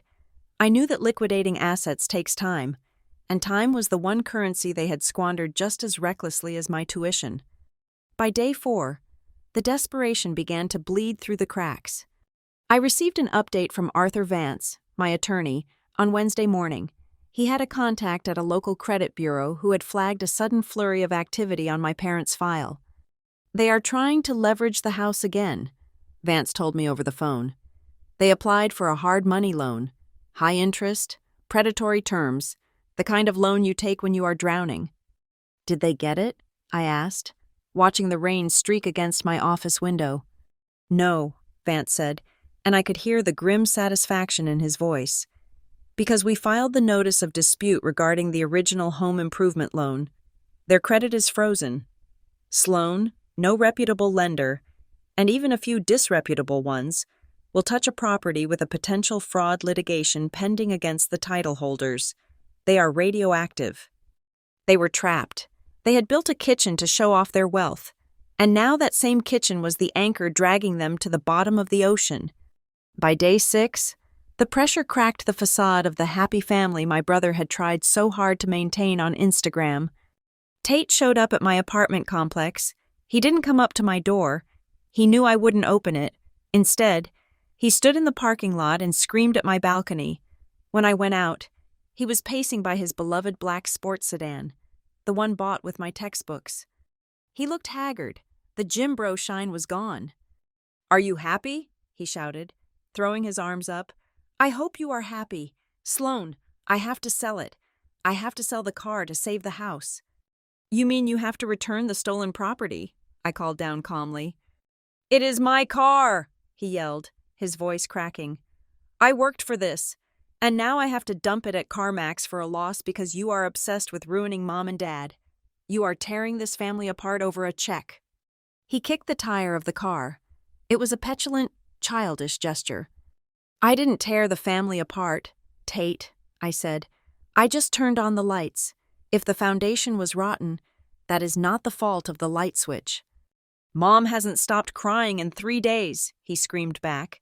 Dad is talking about chest pains. If something happens to him, it is on you.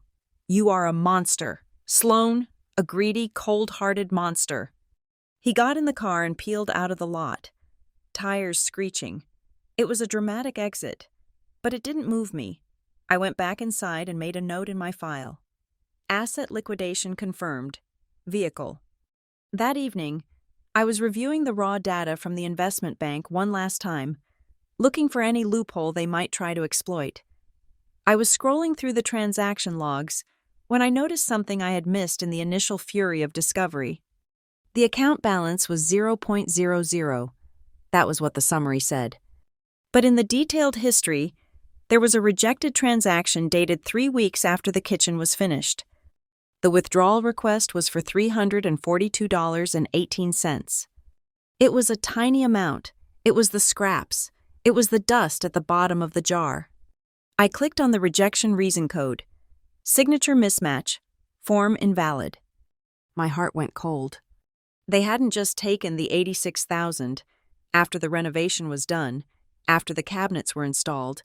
They had gone back into the account to scrape out the remaining $300. They wanted every single cent. They tried to take the money that would have barely covered 1 credit hour of a class, just because it was there. The only reason that money wasn't gone was because my father had gotten lazy with his forgery on the final attempt. This destroyed their entire narrative. They weren't borrowing what they needed. They were looting. It was not a desperate measure. It was a raid. I forwarded the screenshot to Vance. Add this to the demand letter. I wrote, this proves intent to deplete the asset entirely. On day 8, the silence from the extended family broke, but it wasn't the attack I expected. It was Uncle Bob, the same uncle who had texted me to apologize to my father for his blood pressure. My phone pinged. Can we talk? I called him. Sloan, he said. His voice was quiet, lacking its usual bluster. I went over to your folks' house yesterday to check on them. And I saw the papers on the table, Bob said. Your dad left the invoice out, and the photo of the signature. He paused. I heard him take a shaky breath. I asked him about it. I asked him if it was true. He tried to spin it. Sloan, he tried to give me that family pot nonsense, but I looked at that signature. I know your handwriting, and I know his. It is a forgery, Bob. I know, he whispered. I have done business with your father for 40 years. I never thought he would steal from his own kid. I thought you were just being difficult about an inheritance dispute. I didn't know it was theft. It is theft. I am sorry, Bob said. I shouldn't have sent those texts. You do what you have to do. If you need a character witness, or if you need me to talk to the cousins, I will set them straight. Thank you, Bob, I said. I hung up. The tide was turning. They were losing their audience. Without an audience to perform for, my parents were just 2 thieves in a fancy kitchen. On day 9, the phone call came. I knew it would. It is the last stage of grief for the narcissist. Bargaining. Sloan, my father said. His voice was weak, stripped of the rage he had shown at the coffee shop. He sounded like an old man. Please, we are trying. Tate sold the car today. We are cashing out the bonds, but we are short. We are still short. How short? 20,000, he said. We can get you 90,000 by tomorrow. Can we? Can we work out a payment plan for the rest? Please, we are old people. Sloan, we can't start over. If you file this report, if the bank calls the mortgage, we will die in a rental apartment. Is that what you want for your legacy? To bury your parents in poverty? It was a powerful hook. It was designed to snag the soft part of my heart, the part that remembered him teaching me to ride a bike. But then I looked at the screenshot of the $342 they tried to steal. "Dad," I said softly, "you keep talking about your age. You keep saying you are old, as if that grants you immunity." "We are your parents," he pleaded. "And I am 33, I said. "I am under 50. I have 40 years of life left to pay for. I have a future I need to secure. You spent your past. You do not get to spend my future too. We will pay you the rest," he insisted. "Just don't make us sign that paper, the confession. Vance sent over a document. It makes us look like criminals." "It makes you look like what you are," I said. "Here's the deal, full payment, and the signed admission of guilt, or I send the file." "Sloan, please." "You have 24 hours. I hung up. I was shaking again. It hurt. It physically hurt to hear the defeat in his voice. I went to the kitchen to pour a glass of water, trying to steady my hands. Then, my phone rang again, a number I didn't recognize. I almost ignored it, thinking it was my mother trying a secondary assault, but I answered. "Ms. Merritt?" A male voice, brusque, nervous. "Yes?" "This is Jim Reynolds. I own Savannah Stone and Cabinetry." I set the glass down. "Mr. Reynolds, I assume you received my lawyer's correspondence." "I did," he said. "That is not why I'm calling. I am calling because your mother just left my office." My grip tightened on the phone. "What?" "She came in here about an hour ago," Reynolds said. "She was frantic. She brought in a stack of our old invoices, the ones for your parents' kitchen." I held my breath. "She asked me to reprint them," Reynolds continued. "She wanted me to change the dates. She wanted me to remove the notes about the college fund disbursement. She wanted me to create a new paper trail that showed they paid with cash savings over a period of 3 years. She said it was for an IRS audit and that she had lost the originals." I closed my eyes, even now, even at the 11th hour. With the sword hanging over their necks, they were trying to lie their way out. They weren't sorry. They were just trying to change the evidence. "What did you tell her, Miss Reynolds?" "I told her to get the hell out of my office," Reynolds said. "I run a legitimate business. Ms. Merritt, I am not going to jail for her renovation. I just wanted you to know, if you need a statement, if you need testimony that she attempted to solicit falsified records, I am available."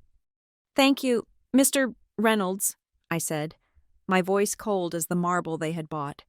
"I will be in touch." I hung up. That was it.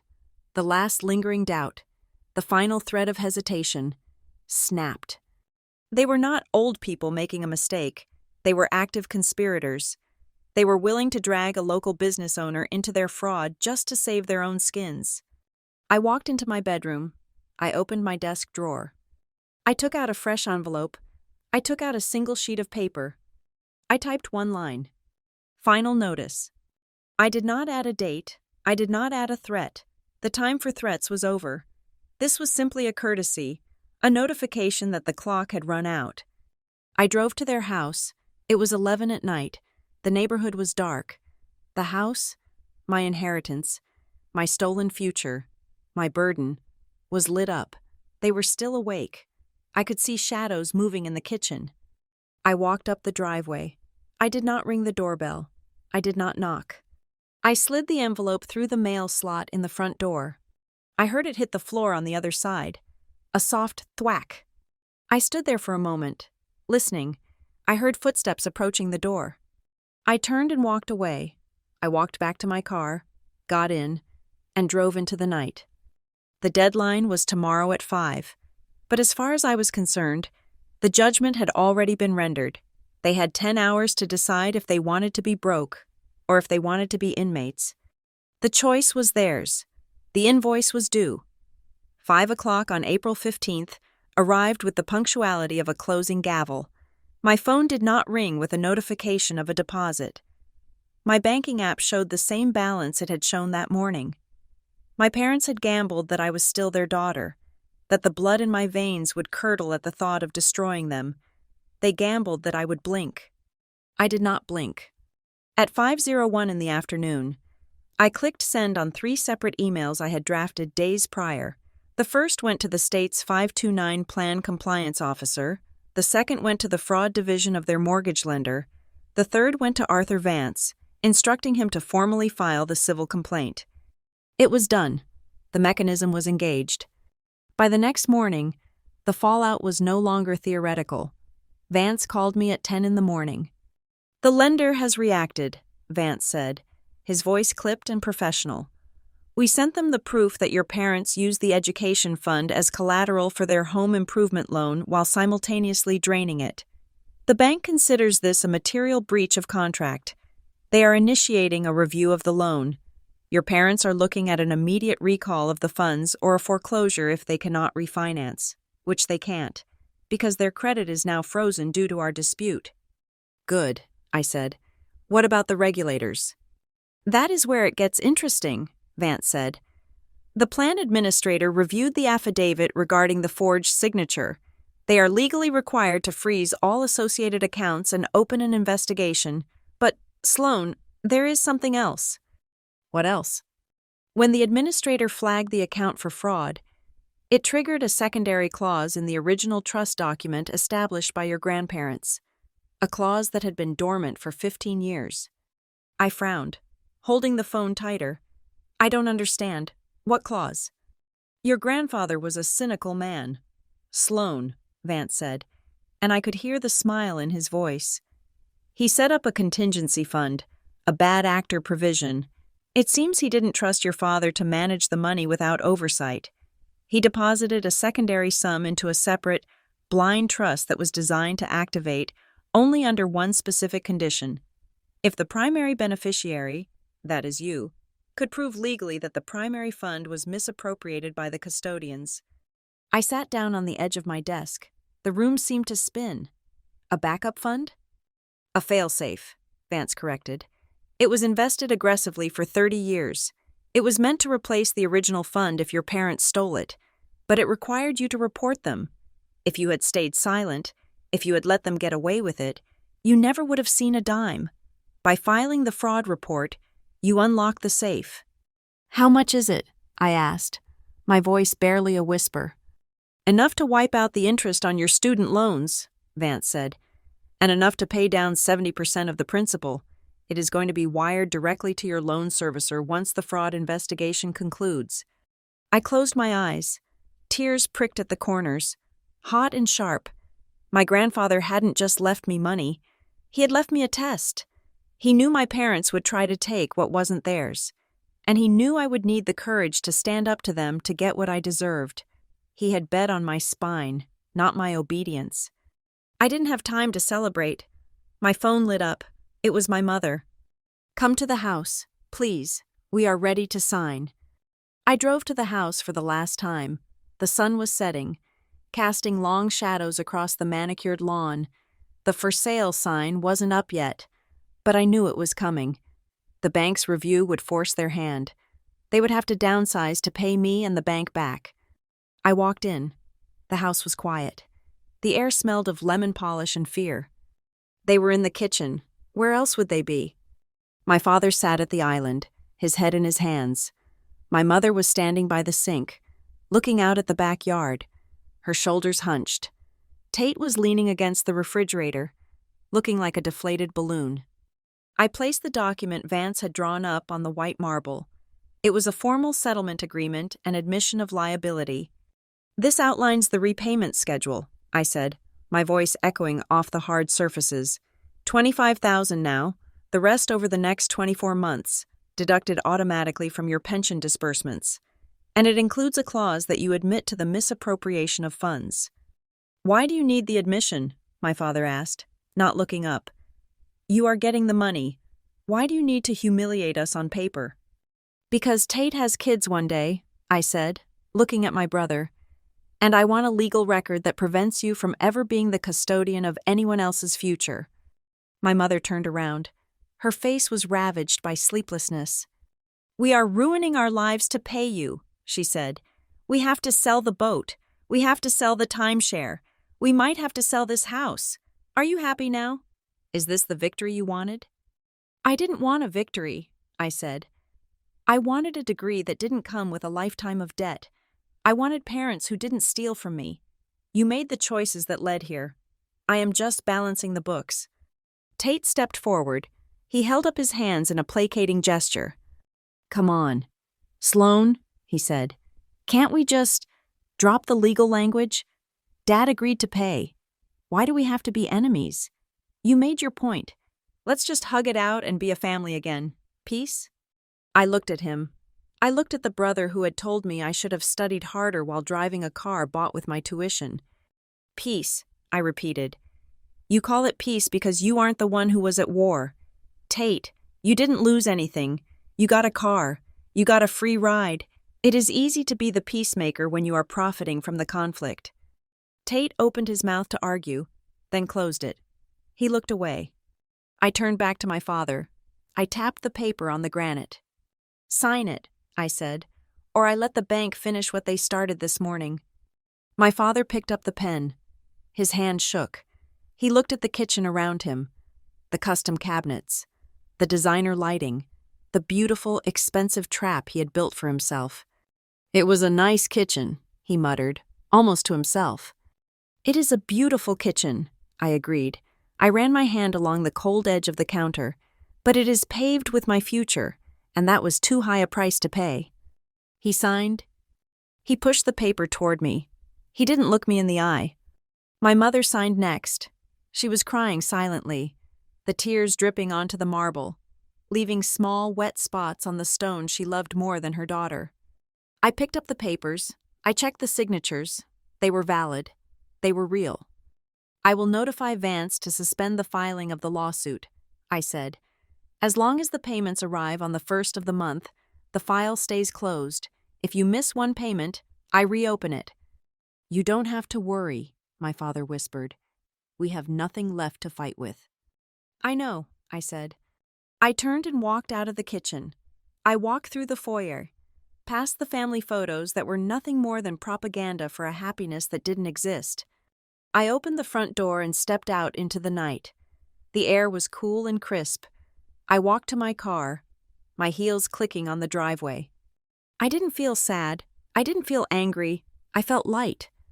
I sat in the driver's seat and looked back at the house one last time. They would keep the kitchen, for a while at least. They would sit in it and drink their coffee and remember every single day that they were sitting inside a crime scene. They had taken my money once. They had taken my trust. But as I started the engine and drove away, I knew the one thing they would never take again. They would never take my power. I was free. Thank you so much for listening to this story. I would love to know where you are tuning in from today. Are you listening while driving, cooking in your own kitchen, or relaxing at home? Please drop a comment below and let me know your location so we can connect. If you enjoyed Sloan's journey, please subscribe to the Lila Revenge Stories channel, like this video, and hit that hype button to help this story reach even more people who need to hear that justice is possible.